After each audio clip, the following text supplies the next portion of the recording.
Peço que os irmãos abram as vossas Bíblias no livro de 2 Reis, capítulo de número 5 e o verso de número 14.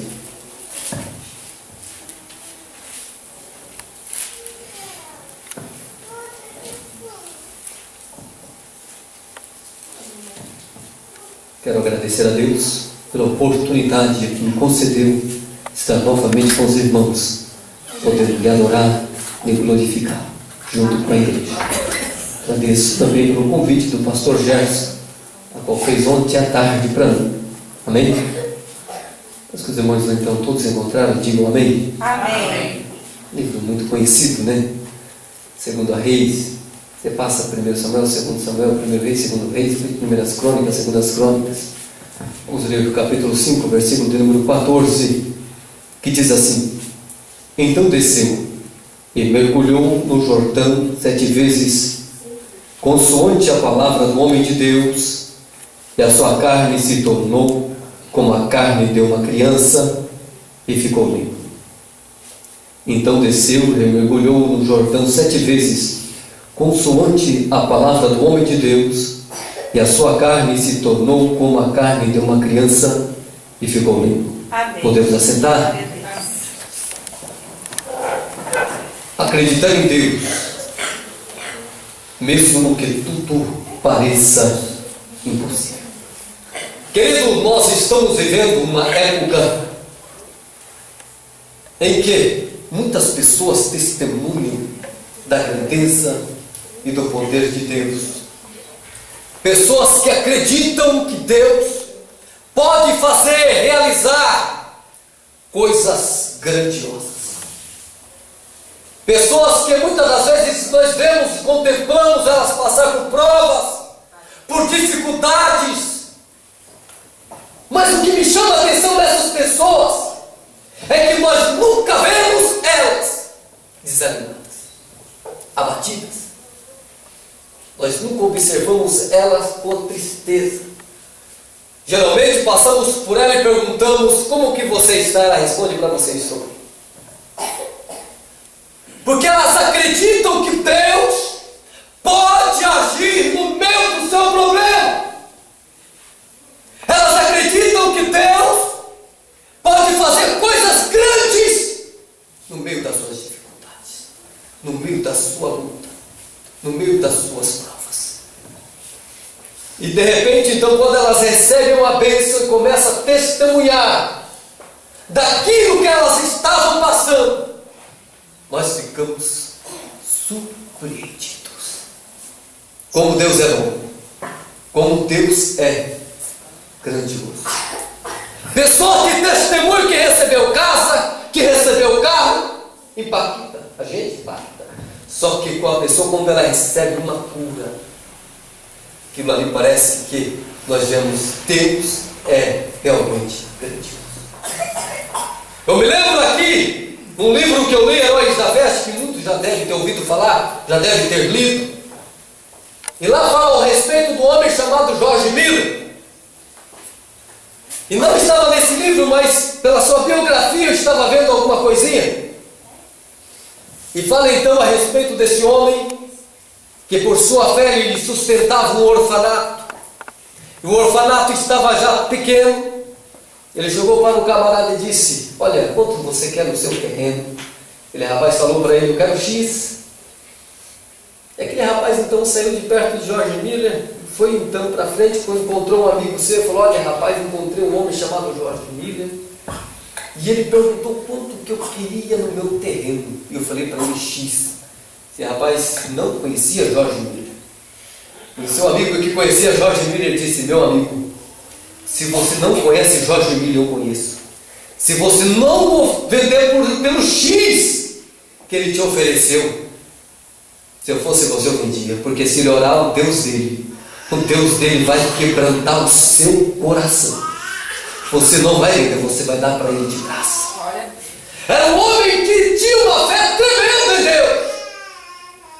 Ele sustentava um orfanato, ele orava de manhã: se não fosse até meu dia Deus,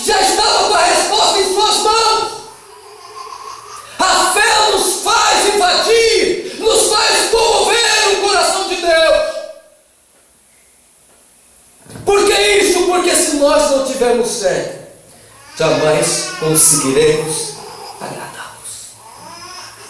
As lutas são grandes, as provas vêm, as dificuldades surgem na vida de todo mundo. Ninguém é ileso de passar por luta. Ninguém é ileso de passar por dificuldades. Ninguém é ileso de passar por problemas. Ninguém. Todos nós passamos. Todos nós encontramos isso. Ou de uma forma ou de outra forma ela vem.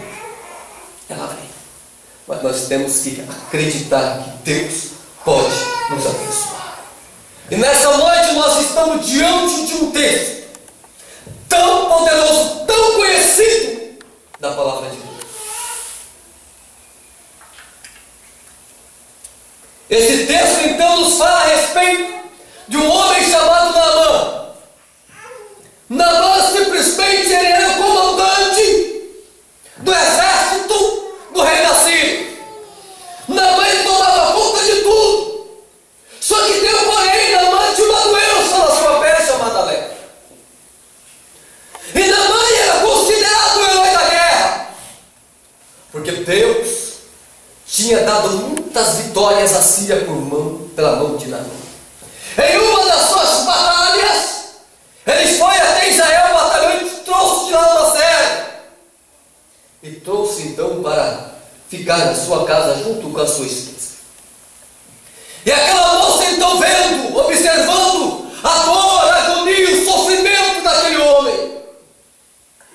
E aí, então um dia ela chegou, olha, é o seguinte: se o meu Senhor estivesse em Israel, chegasse até o homem de Deus, certamente Deus o curaria. E a sua senhora, não aguentando mais ver o sofrimento do seu esposo, chega para Naamã e fala para ele a respeito de Israel. E ele vai mais que depressa, conversa com o rei. O rei escreve uma carta e dá vários presentes. E coloca na mão de Naamã, e Naamã então faz a comitiva, chama alguns soldados. E ele chega então até perante o rei de Israel. Chegando diante do rei de Israel, ele começa a ler aquela carta do rei da Síria. E começa então a ficar indignado. E ele começa a dizer: porventura eu posso devolver a sua vida, eu posso te curar, eu sou Deus. Se vocês estão procurando brigar comigo, eu não posso fazer nada. E rasga suas vestes.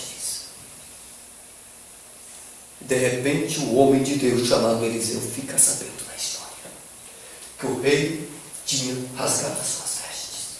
O que Eliseu faz então? Ele fala: fala para esse homem vir a mim, e Israel saberá que existe Deus e o homem de Deus.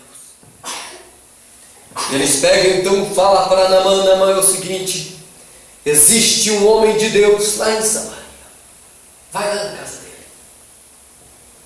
E quando Naamã ali encosta a sua carruagem, Eliseu não vai até ele, não chega até ele, só manda um servo, um mensageiro. Aquele mensageiro então pega e fala para ele o seguinte, que Eliseu tinha falado: vai no Rio Jordão e mergulhe 7 vezes. Aquele homem pensava então com um simples toque de mágica ia sair dali curado. Ele pensava em si: certamente ele vai vir orar ao Deus dele, vai passar a mão sobre mim e eu vou ser curado. Mas não foi assim. Aquele homem então fica nervoso, embravecido, e sai de lá então murmurando: não tem águas lá na Síria melhor do que esse Deus? Abana e Farfar são muitos melhores que as águas de Israel. De repente então, indo ao caminho, um dos seus soldados chega para ele e disse: meu pai, querendo dizer meu senhor, é o seguinte, se aquele homem tivesse pedido para o senhor fazer alguma coisa difícil, você não ia fazer? Você não ia fazer? Sim, eu ia. Mas aquele homem não tinha pedido nada difícil. Ele só pediu para você mergulhar 7 vezes no Rio Jordão. Mais nada. Ele não falou para você fazer nada difícil. Simplesmente mergulhar. E ele então volta para si e vai então para o Rio Jordão. Mergulhou 1, 2, 3, 4, 5, 6 na 7ª vez. Quando ele sai de lá restaurado. Sai de lá purificado. Queridos, aquele homem lá, ele recebeu a bênção de Deus de uma forma grandiosa, ao ponto dele chegar novamente à casa do homem de Deus, agora não mais murmurando, não agora mais ali nervoso, mas agora regozijando. E chegou então falando para o homem de Deus: olha, aqui está a riqueza, aqui está os presentes que eu ia dar para o rei, pegue para você. Eliseu olha para ele e diz: olha, eu não quero o teu presente, pode ir com ele, eu não quero nada seu. Eliseu sabia muito bem que quem tinha curado ele era o próprio Deus e não ele. E aquele homem falou: então, olha, é o seguinte, deixa eu levar um pouco dessa terra para que eu possa adorar o Deus de Israel lá. E olha o seu Deus para que ele me perdoe, para quando eu tiver que entrar na casa de Rimon, ele não venha me culpar, porque assim eu tenho que fazer. Eliseu olha para ele e disse: vai-te em paz. Querido, mas Naamã teve que fazer algumas coisas para receber a bênção de Deus. Ele teve que ter tomado algumas atitudes para receber a bênção de Deus. Eu quero falar nessa noite sobre o tema: as atitudes que levaram Naamã a receber a sua cura. A primeira atitude que Naamã teve que fazer ele teve que se humilhar para ser abençoado. Naamã, ele teve que se humilhar, teve que deixar o seu orgulho de lado. Naamã teve que deixar a sua posição.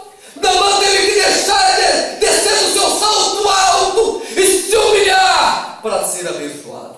Vemos isso no versículo de número 12, dizendo assim: não sou porventura Abana e Farfar, rios de Damasco, rios melhores que todas as águas de Israel? Não poderia me lavar-me neles? Ele ficar limpo, e voltou-se e foi com indignação.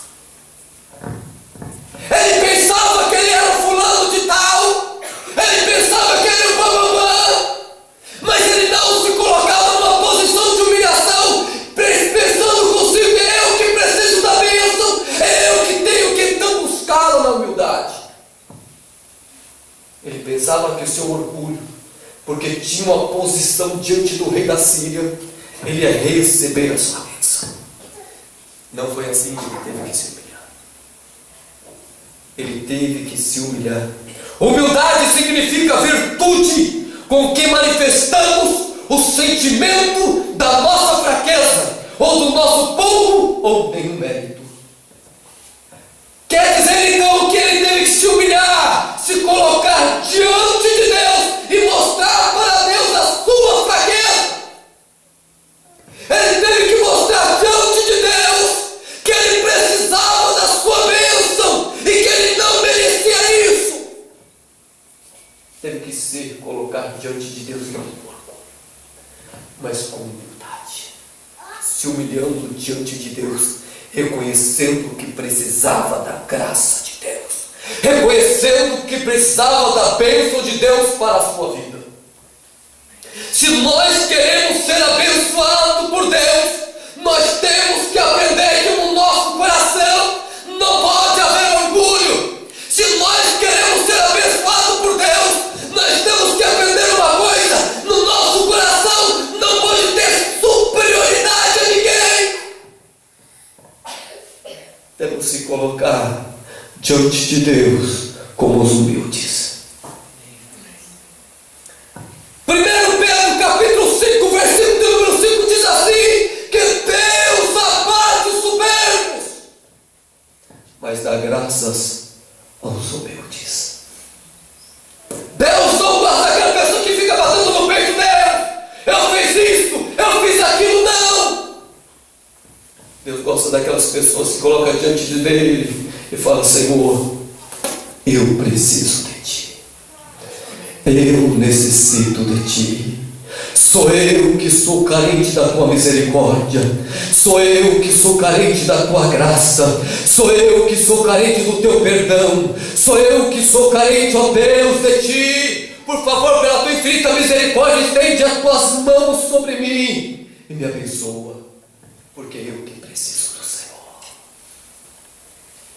Nós temos que colocar diante de Deus como os corações, nossos corações se humilhando diante dele, reconhecendo a sua grandeza, reconhecendo o seu poderio e reconhecendo que ele é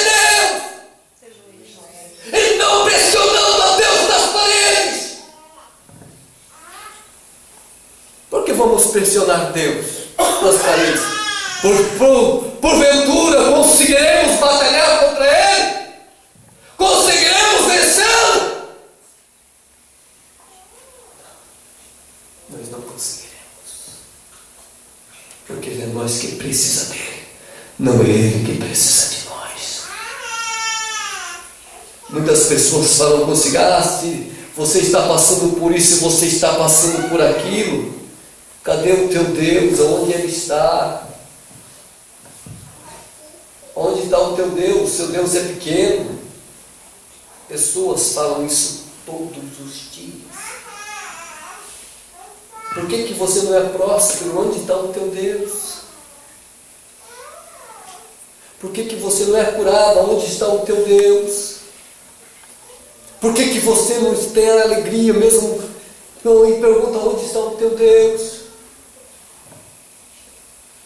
Você pode dizer igual o salmista, quando ele estava orando o Salmo 121. Elevo meus olhos para os montes e me pergunto: de onde me virá o meu socorro? Todo mundo está perguntando: onde está o meu Deus? Eu levo meus olhos para os montes e me pergunto: aonde está o Senhor? Mas de repente ele começa a dizer: o meu socorro, Senhor, vem de Ti. O meu socorro vem de Ti, porque Tu criaste os céus e a terra. Tu és aquele que transforma minha tristeza em alegria. Tu és aquele, ó Deus, que transforma minha enfermidade em paz. Tu és aquele que muda a minha história. E muitos verão, Senhor, a Tua grandeza sobre mim, porque eu creio no Teu agir, porque eu que preciso de Ti, ó Deus, porventura, socorre-me. Você acha que Deus vai fazer por você? O que você acha que Deus vai fazer por você? Você acha que Deus não vai olhar dos altos céus? Ele não vai fazer nada. Será que Deus não vai agir no meio do seu problema? No meio da sua dificuldade? O que você pensa que Deus vai fazer em prol da sua vida? O salmista, ele disse assim: o choro pode durar uma noite, mas a alegria vem ao romper da aurora. A alegria vem quando tudo parece que não tem jeito para a sua vida. Deus, ele tem a última palavra para te abençoar. Deus é quem determina a bênção sobre a sua vida. Não é o pastor, não sou eu, não é você, é o próprio Deus. Se humilha diante dele, reconheça a sua fraqueza, que você precisa de Deus. Seja humilde diante dele. Enquanto as pessoas perguntam: onde está o teu Deus? Responda para ela: eu sei que o meu Redentor vive, e por fim ele se levantará e ele vai me abençoar.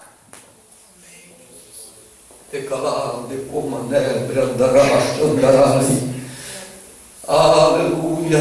Namã, ele teve que se humilhar diante de Deus, senão ele não era abençoado. Se Namã não tivesse se humilhado, reconhecer Deus como Deus, ele não era curado. Não era. Não é. O que ele foi fazer então em Israel? Sendo que lá eles tinham um Deus chamado Rimon, literal romano. O rei da Síria lá, desse Deus que eles adoravam, também era semelhante a Baal. Eles também se retalhavam. Eles também se cortavam. Ofereciam todos os tipos de holocaustos com crianças e de animais e tudo. Mas não foi curado. Ele teve que reconhecer Deus como Deus e obedecer. Segunda atitude que ele teve que fazer foi obedecer a ordem do homem de Deus. Queridos, geralmente as pessoas que mandam, elas nunca gostam de receber ordem. Não é verdade? Você já viu um carregado ou alguém superior gostar de receber ordem? Não gosta. Não gosta. Naamã era diferente. Naamã dava ordem para os soldados. Ele não gostava de receber ordem. Ordem para ele só vinha do rei. De mais ninguém. O rei falou, estava falada. Ele ia cumprir, executar. Mas no homem, ele não gostava de receber ordem. E de repente, então, esse homem foi mais atrevido ainda. Não foi nem recebê-lo.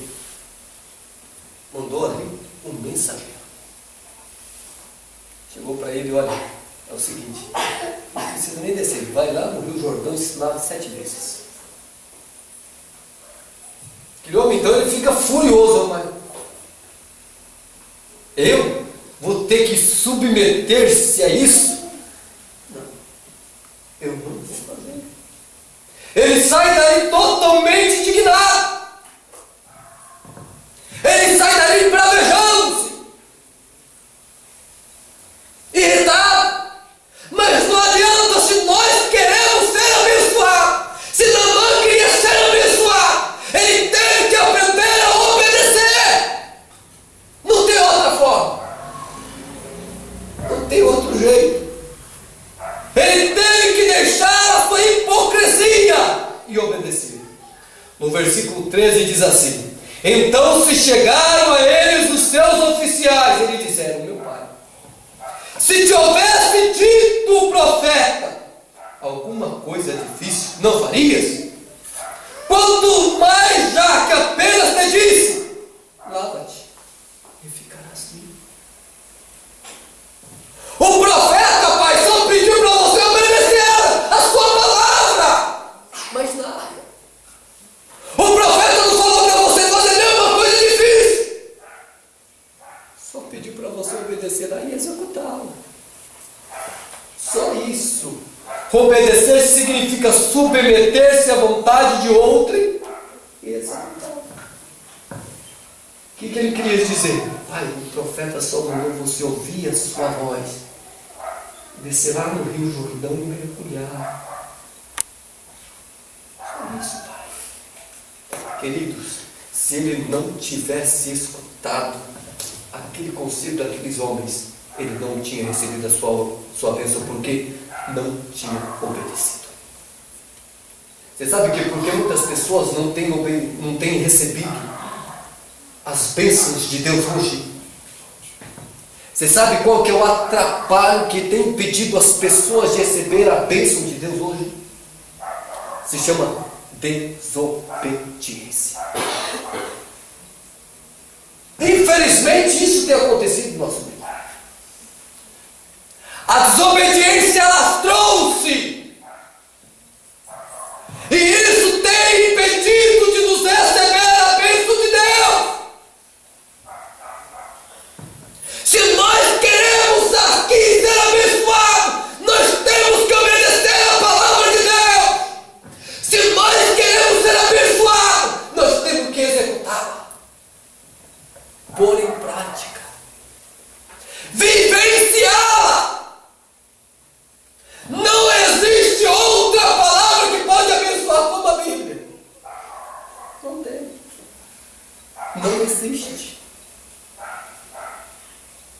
Ela te abençoa materialmente e te abençoa espiritualmente. Mas como isso, irmão? Se eu estou na prova, na luta, a Bíblia vai me abençoar, vai te abençoar. Mas como assim, irmão, ela vai me abençoar? Porque nelas, por meio dela, a alegria do Senhor vai incendiar o seu coração. E você vai ver a grandeza de Deus sobre a sua vida. Você sabe o que eu quero dizer?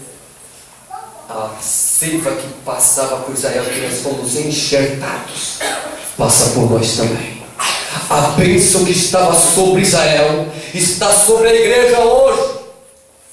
E Deus tem bênção para nós. Deus tem promessa para nós. A virtude de Deus está sobre a igreja. E se a igreja não vivenciar essa palavra, jamais será vitoriosa. Jamais receberá a sua bênção. O que tem impedido a igreja de receber se chama incredulidade. Queridos, temos que obedecer a sua palavra. A sua palavra. Você sabe por que Israel deixou de ser abençoado? Porque não obedeceram. Você sabe por que Israel foi levado ao exílio? Porque faltou conhecimento da palavra e faltou obediência. E nós precisamos obedecer. Terceira atitude que levou Naamã a receber a sua cura foi a atitude de acreditar naquilo que o homem de Deus falou. O que é acreditar? A dar crédito, crer, ter fé. Se ele não tivesse deixado de lado tudo e não tivesse confiado na palavra daquele homem, do homem de Deus chamado Eliseu, ele não tinha recebido a sua bênção. Ele teve que acreditar. Ele teve que ter fé. E isso toca em nós, fé. Se nós perguntarmos para qualquer um aqui, o que é fé? Fé no meio que tudo parece difícil, onde o médico te deu uma palavra que te desenganou. Como você vai ter fé nesse momento? Fé em que tudo parece que está destruído, que não tem mais conserto no seu lar, está tudo esmagado. E as palavras, as pessoas vêm e falam, não, Deus vai te abençoar, e muitas das vezes você pensa, mas como que eu vou acreditar nisso? A sua vida sentimental está lá embaixo, a sua vida conjugal está lá embaixo. E as pessoas ainda pregam para você se alegrar no Senhor, para você confiar em Deus. E você pensa, mas como que eu vou ver isso? Tudo está acabado. Fé vai além do que nós esperamos. Fé vai além daquilo que nós vemos. Fé vai muito além disso. E Naamã teve que acreditar o que Deus tinha falado por intermédio daquele homem. E o que ele fez então? Já que ele falou, e vocês estão me exortando aqui, eu vou voltar. Vamos lá para o Rio Jordão. Chegou no Rio Jordão, que é um rio bem lá nascendo, cheio de lama. Mergulhou uma, mergulhou duas, mergulhou três, mergulhou quatro. Na sétima vez, quando ele saiu de lá, os seus soldados olharam para ele e disseram, meu pai, alguma coisa aconteceu com você. Alguma coisa aconteceu, a sua pele está parecendo a pele de uma criança. Você não tem mais nada, cadê as feridas? Aonde elas estão? O que aconteceu com elas? Deus o amou. Isso é fé! Isso é fé! É fé é aquilo que nós não vemos, mas nós esperamos que Deus vai realizar. Isso é fé! Quero contar aqui um testemunho de um homem lá em São Paulo que morava numa casinha simples e que falava para sua esposa, Deus vai me dar uma fazenda. Mas ele não tinha nem uma vaca. Ele pegava ali um balde, um banquinho, pegava a corda, fazia que estava amarrando ali a vaquinha. Fazia que estava tirando o leite daquela vaca. Do nada. Isso foi uma vez. No outro dia cedinho, 5 horas da manhã, novamente estava lá arrumando o banquinho, com a corda, com o balde, tirando o leite da vaca. A mulher olhava para ele: mas você está louco, homem? Que vaca nenhuma você está tirando? Estou tirando leite da minha vaquinha. Estou tirando leite da minha vaquinha. Novamente no outro dia, mesma coisa. Mas um certo dia, um fazendeiro que morava vizinho dali, uma das suas vacas belíssimas e a mais valiosa que ele tinha, escapou. E foi lá para onde que aquele irmãozinho morava e ficou lá, então, atolado. Aquele irmãozinho falou, se atolou ela, aquele fazendeiro chegou e falou: minha vaca está aí, está aqui, pode levá-la.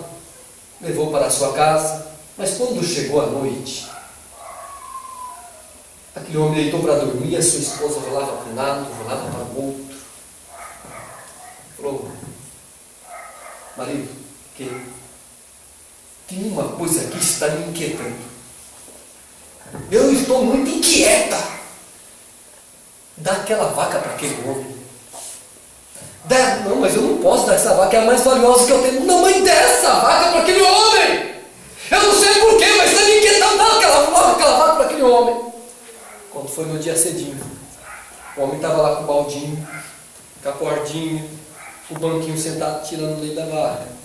Chegou o homem com a vaca amarrada e disse: toma aqui a vaca, tira o leite dela para você. Para resumir a história, aquele homem se tornou um dos maiores fazendeiros de São Paulo. Mas porque isso ele não via, mas ele acreditava que Deus iria abençoá-lo. A fé é isso, a fé faz-nos enxergar o impossível de Deus. E se nós queremos ser abençoados, nós temos que enxergar o impossível de Deus. Deus, ele é mestre em realizar o impossível.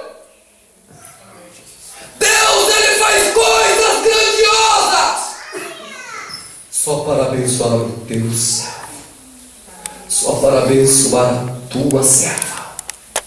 Deus faz coisas grandiosas. Tempos atrás, para concluirmos esta mensagem, eu assisti um filme chamado O Fazendeiro. E ele então ali, numa estação que era imprópria para plantar batata. Ele falou: eu vou plantar batata, mas não está dando nada. Não, mas Deus vai me abençoar e eu vou colher batatas. Como, homem? Ninguém está colhendo nada. A terra está muito seca. Aí Deus vai me dar batata. Ele acreditava naquilo. Ele tinha esperança naquilo. Ele via aquele milagre de Deus em sua vida. Embora que muitas pessoas falavam que não tinha jeito. Isso acontece conosco, não é? Tem pessoas que podem olhar para você: mas nunca você vai receber aquilo. Que lá não é para você não. Ô irmão, você está sorrindo muito alto. Lá não é para você não. Quantas pessoas falam isso? Você? Não, tira isso da sua cabeça. Mas aquele homem falava naquela estação imprópria, falou: eu vou colher batata.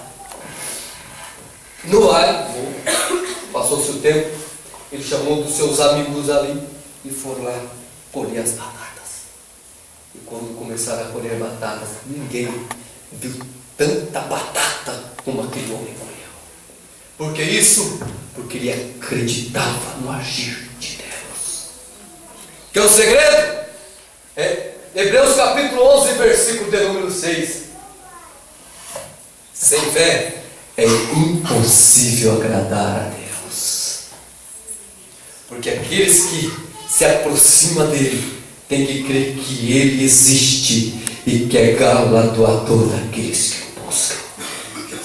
Você quer a tua bênção? Crê em Deus! Contempla o teu milagre! Contempla a tua vitória! Contempla a tua bênção! Mesmo que ele está longe, Deus vai te abençoar! De carabaço e de comané. manébria.